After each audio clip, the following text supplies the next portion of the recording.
Hi, welcome back to my channel.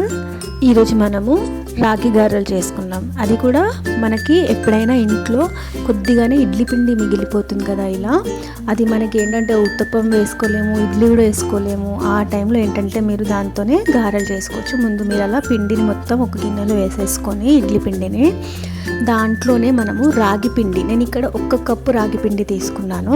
1 cup రాగి పిండిలో 1/2 cup మైదా కూడా ఆప్షనల్ అండి, మీకు కావాలంటే బియ్యం పిండి వేసుకోవచ్చు. ఆ తర్వాత ఉల్లిపాయ, పచ్చిమిర్చి అలా చిన్న చిన్నగా కట్ చేసేసుకొని దాంట్లోనే కరివేపాకు చిన్నగా కట్ చేసేసుకొని వేసుకోండి. కొంచెం జీలకర్ర, ఉప్పు వచ్చేసి మీకు తగినంత మిక్స్ టేస్ట్ ప్రకారం వేసుకోండి. ఆ తర్వాత వాటిని అంతా మంచిగా మిక్స్ చేయండి, బాగా కలిసేటట్టు.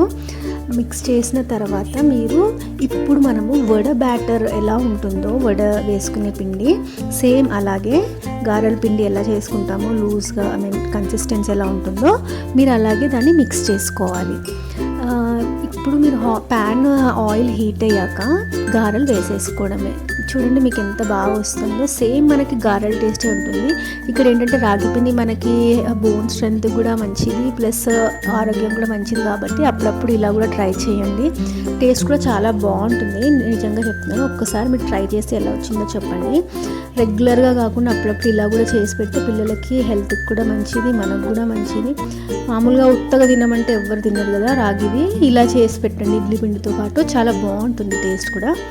ఎలా వచ్చిందో తప్పక ట్రై చేసి చెప్పండి. అండ్ ఇప్పటివరకు నా ఛానల్ని మీరు ఏమైనా సబ్స్క్రైబ్ చేయకపోతే please follow for more videos. నేను ఇలాగే నాకు వచ్చిన వంటలు, మీకు కూడా తెలిసిన వంటలు ఏదైనా చేస్తూ ఉంటాను. ప్లీజ్ లెట్ మీ నో ఎలా వచ్చిందనేసి. Thanks for watching.